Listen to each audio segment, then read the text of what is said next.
You will not force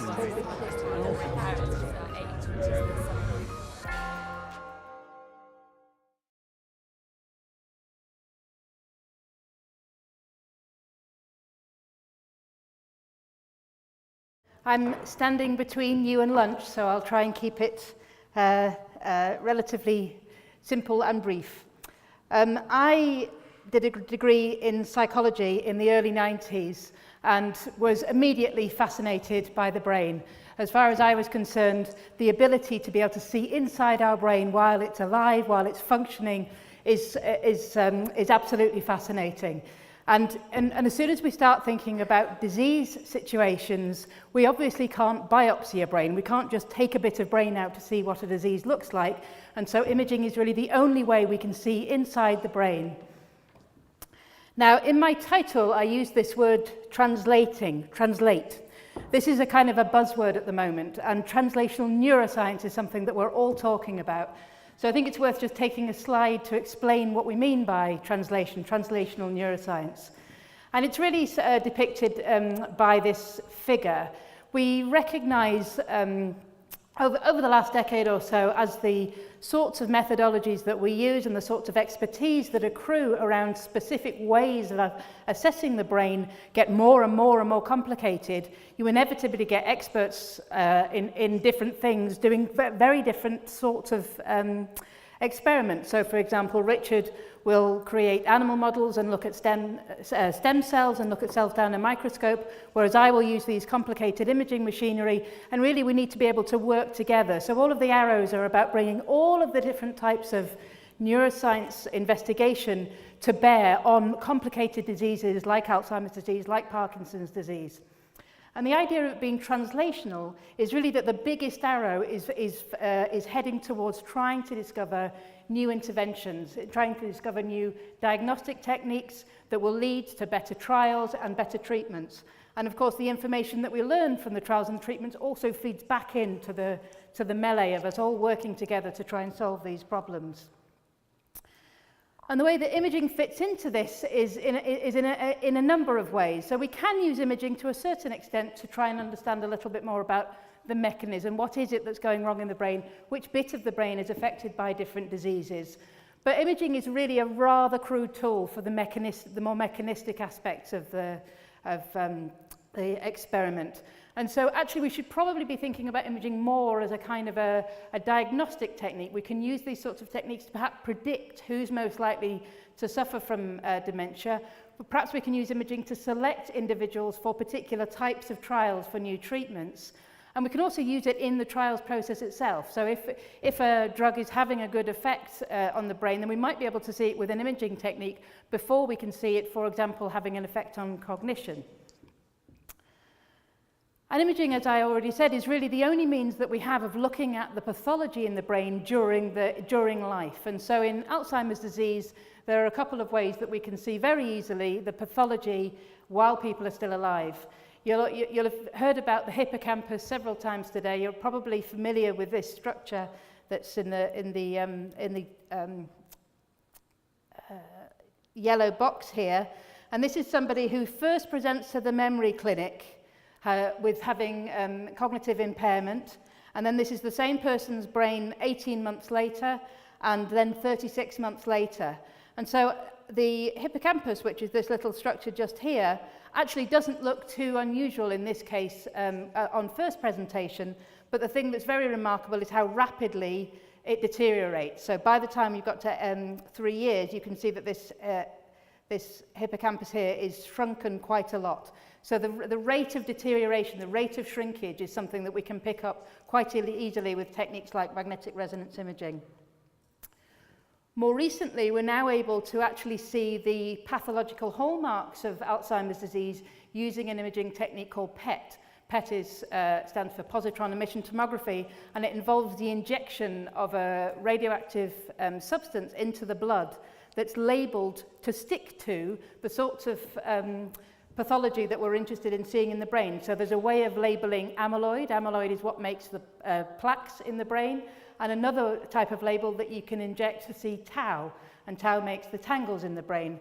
So here you can see what you would see down a microscope, And then, and this is how somebody's brain would look in a PET scan if you'd labeled the tau. This is somebody with Alzheimer's disease, so you can see lots of bright colors, meaning that there's lots of amyloid around, relative to a control person on the right-hand side here, who has much less amyloid because they don't have Alzheimer's disease.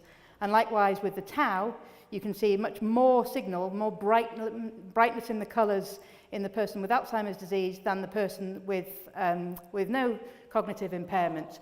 And interestingly, we can see exactly what we expect to see from pathological studies. So the amyloid is kind of everywhere and not particularly in the hippocampus, whereas the tau is more selective in where it's aggregating, and it particularly targets the hippocampus, which is why we have this bright spot just here. Oops. And the reason all of this is important, as you heard from Alejo's talk earlier on, is that what we really need to do in Alzheimer's disease and in all of these diseases that cause dementia is to be able to detect the pathology before the symptoms are obvious. As we all know, this pathology is building up before the symptoms are obvious. So imaging is a means by which we can potentially find people before they have cognitive impairment who are most likely to benefit from trials of new protective therapies.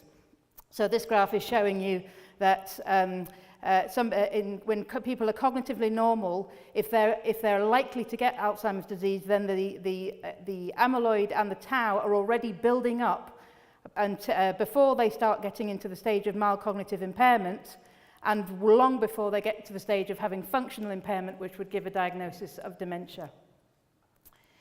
In our own lab, we've been developing MRI-based techniques to try to help this process as well. And here are a couple of examples in people who don't have any disease but are at risk of disease. On the left-hand side, you can see people who are at risk of Alzheimer's disease by virtue of having the ApoE4 allele that you heard Alejo talk about earlier. And on the right-hand side, there is the people who are at risk of having Parkinson's disease by virtue of having a particular type of sleep disorder. And don't worry about the details of what you're seeing here, but the main message is that with these new functional imaging techniques, we can start to see differences in the brains of these people who are at risk before there are any symptoms and without using any of this radioactive ionizing radiation.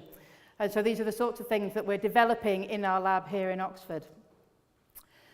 But the thing that I wanted to talk about today is actually the gap that we have between the sorts of things that we can do in high-end research lab environments and what actually happens in the clinic for the most part at the moment. So imaging in the clinic is inevitably some way behind what we can do in a research environment, but we are now at the stage, since 2006, NICE has recommended that structural imaging should be used in people who are attending memory clinics. Ideally, it should be MRI, and this is so that other pathologies can be ruled out, so we can see that whether there are any strokes or any tumours that are causing symptoms. If you use high-quality imaging, you'll be able to assist with diagnosis earlier in the process, and crucially, to help us distinguish between the different types of dementia.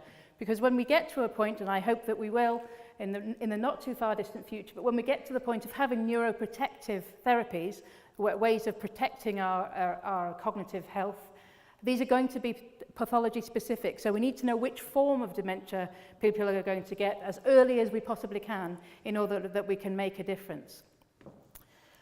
But the way that the imaging is used in the clinic at the moment usually falls into one of these two categories. Either people don't get any imaging, or they'll get the simplest sort of structural imaging, which is a CT scan, and that CT scan will be read by a radiologist who will look at the scan. You can see that this is it's not a bad image of the brain, but it's a pretty grey, grainy image that doesn't have a huge amount of information in it. And the sort of information a radiologist will give you will be relatively minimal and relatively descriptive rather than quantitative. There are no numbers associated with it. So a radiologist might say this looks normal for age, or they might say there looks like a little bit of pathology, a little bit of atrophy or something like that. In the best cases, and there are a few of these around the country, you might be able to ask the radiologist to give you a quantitative report. So rather than just looking at giving a description of what they see, they might be able to give a number to it. So in this case, we were using MRI rather than CT, you might be able to give a number. Give me a score of 1 to 5. How atrophic does this hippocampus look? And with MRI, you can also start to look at other types of pathology. This image here, you can see the white spots, and those white spots correspond to abnormalities in the white matter. So this might indicate that somebody has a vascular component to their dementia. And so you could give a score to this as well. And that can start to, that sort of more quantitative information starts to be much more useful in terms of being able to make this early differential diagnosis. In the very best specialist clinics, and there are only 2 of these in the country and neither of them are in Oxford, you can have quantitative MRI, which means that a clever computer algorithm will be run that will give you a number to say exactly how big is your hippocampus, exactly how much has it changed if you have imaging on more than one occasion.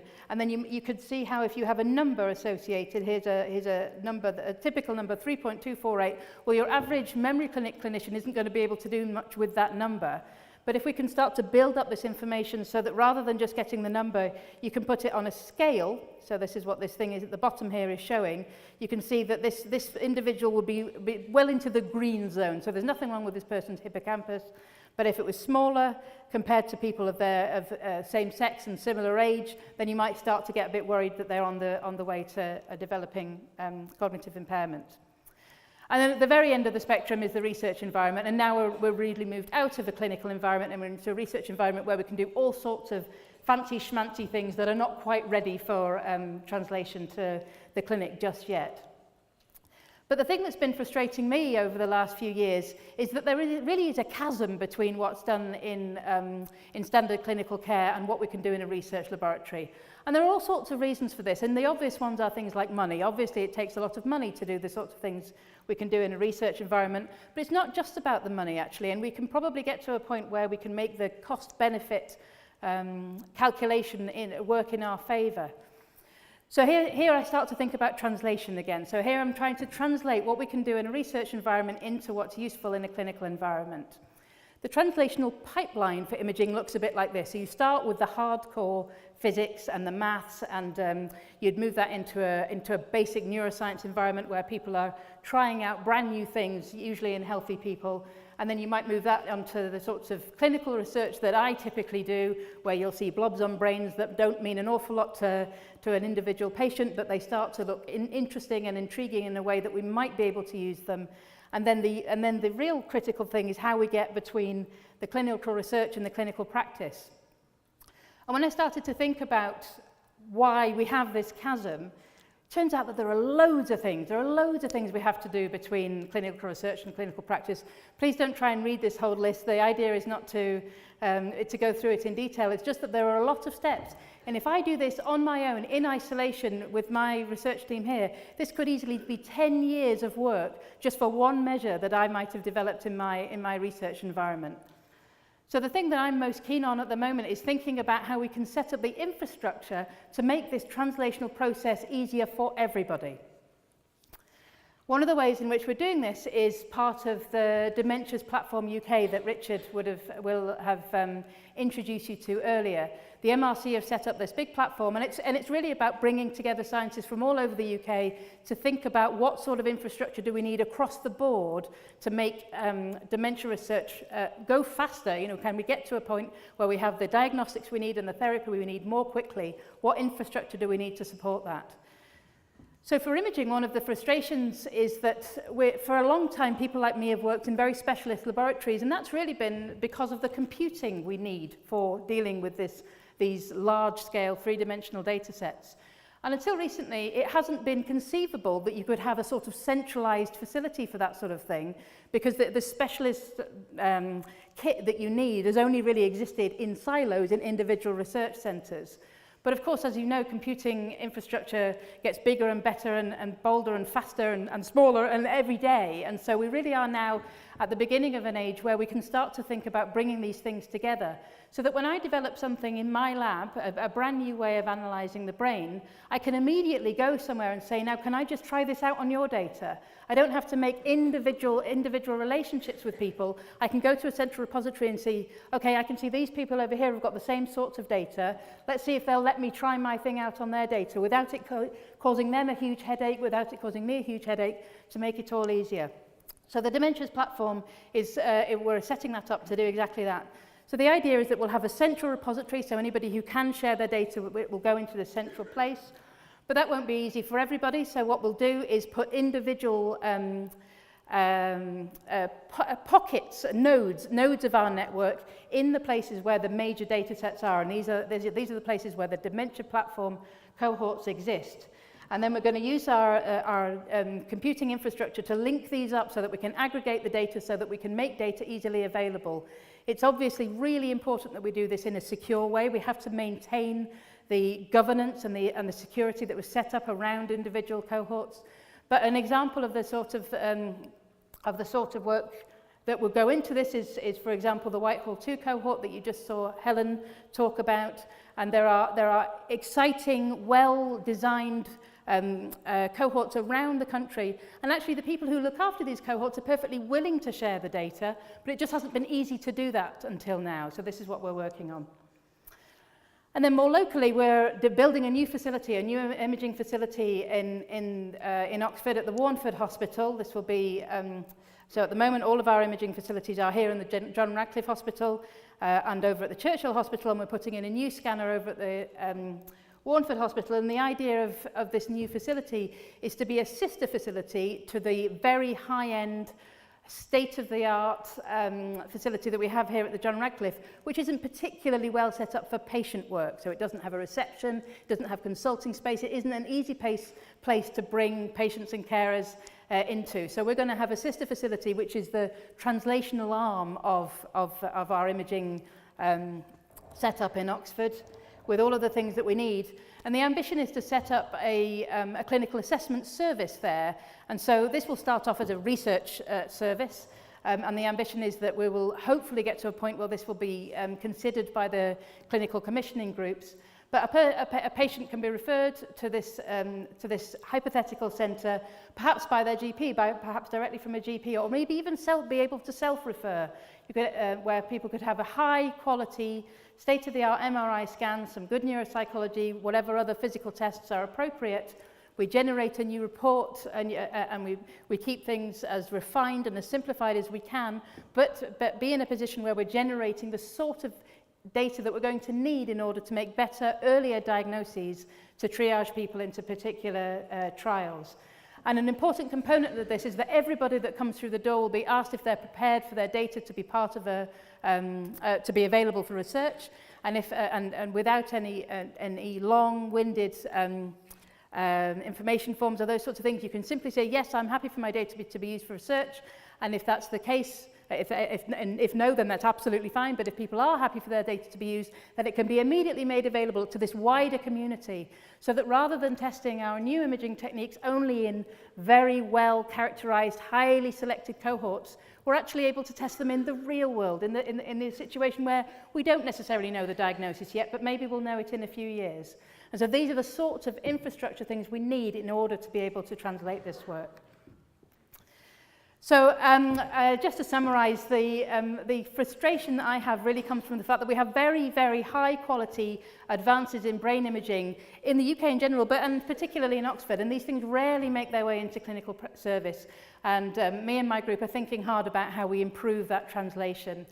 Part of the problem is infrastructure, and it's very exciting to be at the dawn of a new era with the Dementia Platform, so that we can start to address these things. And just again to leave you with the idea that imaging is our window into the living brain and is really an essential part of the whole, which is the experimental armory and all of that translational neuroscience that we need to bring together for complex diseases. And just before I finish, You're asked to fill in whether you'd like to participate in all sorts of things. I think almost every talk today has an associated thing that you can fill in to say that you're interested. I just want to tell you about Friends of Oxdare that some of you might have come across in the hall in the break. Oxdare is a local grouping set up by the NIHR here to coordinate dementia research in Oxford. If you'd like to keep abreast of what's going on in Oxford, we put out newsletters every 6 months or so. This is another opportunity to potentially participate in research. This is not in competition with joint dementia research at all. This is a much more local operation, and you might be able to get involved, for example, not just in the research, but also focus groups around designing research and that sort of thing. So please join dementia research, but please also sign up to Oxdare if you can. And I see that there's a pile of leaflets at the end here, and there's probably also at all of the entrances, thank you, there are piles of leaflets that you can pick up and post back at any time. Thank you very much. I was just asked to repeat the question. So the question is really around the cost of PET scanning, and whether we have any evidence yet that MRI scanning, which is considerably cheaper, can replace the more costly PET scanning. And I think that at the moment it's very clear that the gold standard for seeing the pathology in life is PET. But very much the aim of my research group is to try to find new techniques using MRI that can start to mimic what we see with PET. So a PET scan, the sort that I showed you, costs about £2,000 a go, and it involves injecting a radioactive isotope. And as you rightly point out, you have to have very specialist facilities in order to create these ligands in the first place. An MRI scan costs you £300 or £400, and there's no radioactive isotope involved. So it would be really good if we can find ways of doing that. But actually, another answer to your question is that even that, the £300 or £400, is also very expensive. So really, ideally, we want to be using the sorts of blood-based biomarkers that Alejo talked about and relating them to what we can see with amyloid. And in the end, the best we can do is probably going to be a combination of all of the above. But yeah, we're very much working on trying to reduce the burden. Would I be greedy to ask a second question? Yep. Are we using now a combination of CT scanning and PET? Because if the detectors for the two systems were each mounted in the same machine, you should get perfect correlation between the two images. So that's exactly what does happen. So the latest PET scanners are either PET-CT or PET-MR. So you do get both at the same time. So you don't have to pay twice. You're paying whichever the highest cost is. What I wanted to ask about, and also to suggest, is that something needs to be done at the end that you were referring to right at the end of your talk, and others have referred to. If action is essential to arrest dementia rather than cure it, it must come early. Correct. The nature of what GPs do isn't much better than Lloyd's Bank asking me on the phone for my security details. Now, how are you going to cross that divide? It seems to me it actually needs a sort of educational research program in order not just to get across what you can do, but what they can do that then relates. It just strikes me that if you're just told, oh no, you can remember, and you're not, perhaps your stress is really no way of getting to what actually you can already find out. I think that's a really good point, and it's sort of part of. I'm not sure it was on my list of things that are the problems with translation, but definitely a big part of the problem is that when we're sitting in our ivory towers and developing our fancy-schmancy ways of doing things, one of the things we miss out is that there's an enormous role for education, not just of the patients and the carers, but also of the healthcare givers at all levels of the tree. I think you're absolutely right that GPs have a critical role here, and one of the things that we're hoping to establish in setting up this assessment centre is a way that we can engage with old age psychiatrists who are running memory clinics, but also with the GPs themselves, to develop something that we can tell them that they can actually use and interpret and deliver information that will go back to the patient and their carer that isn't just bamboozling. And I think we have a long way to go to achieve that. So I think it's a really good point.